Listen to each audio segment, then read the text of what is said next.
Hello साथीहरु, welcome to my mini blog.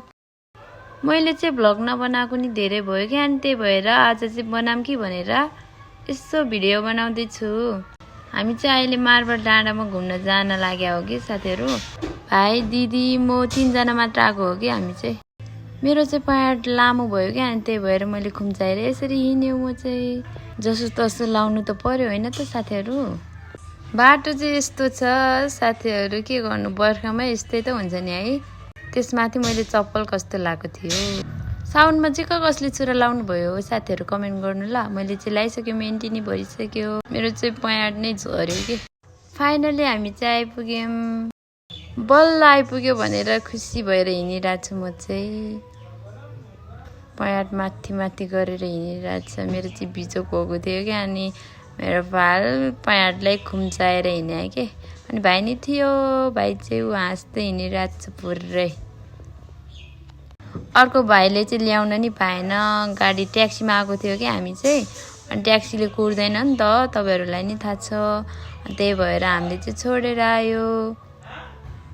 अघि चाहिँ मोबाइल दिदीसँग थियो, अहिले चाहिँ म आफै समात्छु दिनु भनेर मैले चाहिँ मोबाइल माग्यो। अनि हामी चाहिँ हिँडिरहेको छु यसरी। हिँड्नु पर्ने रहेछ के, तलबाट चाहिँ गाडी आउँदैन रहेछ, अनि त्यही भएर बाइकहरू चाहिँ आउने रहेछ, तर हाम्रो बाइक थिएन। अनि हिँड्दै आयो हामी चाहिँ।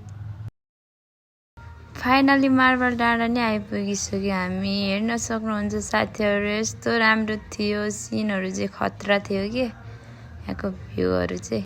अब हामी चाहिँ टिकटक बनाउनतिर लाग्छ है साथीहरु।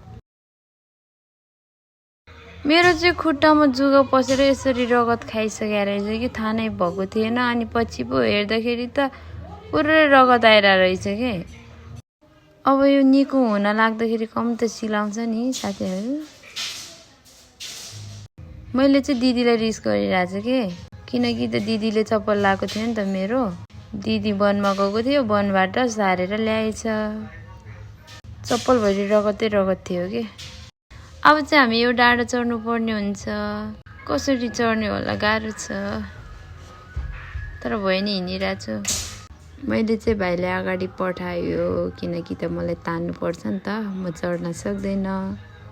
बाँदरै हो के भाइ चाहिँ, जानी मान्छे त कहाँ कहाँ पो पुग्छ। यसरी तानिराख्नु परेछ मलाई चाहिँ भाइले। अब म तपाईहरुलाई यताको भ्यू नि देखाउँदैछु, हेर्नु होला। यहाँ चाहिँ खतरा लुङ्दर ताङ्या थियो। ताङ्या भने कि के लाएको थियो के, आउँदैन के गर्नु त हैन। तपाईहरुको मनमा चाहिँ यस्तो लाग्छ होला, बोल्न नआउने मान्छे किन भ्लग बनाएको होला जस्तो लाग्छ होला, तर के गर्नु, बनाउन मन लाग्छ। आए नि नआए नि म चाहिँ बनाउँछु, जस्तो सुकै होस्। भयो त्यो कुराहरु चाहिँ छोडौं, हेर्नु होला यस्तो छ ठाउँ। बिचारा भाइ चाहिँ भोक लागेर यसरी बसिरहेछ।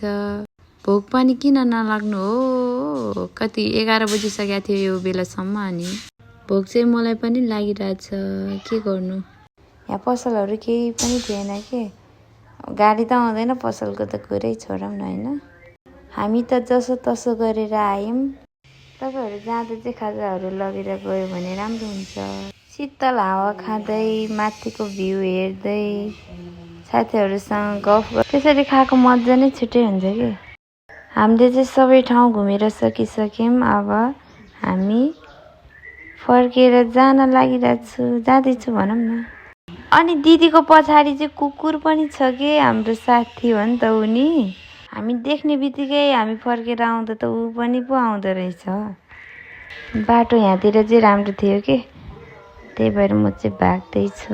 बाटो त्यति साह्रो त हिलो थिएन, कोही कोही ठाउँमा चाहिँ थियो, तर प्राय जस्तो राम्रो थियो बाटो चाहिँ।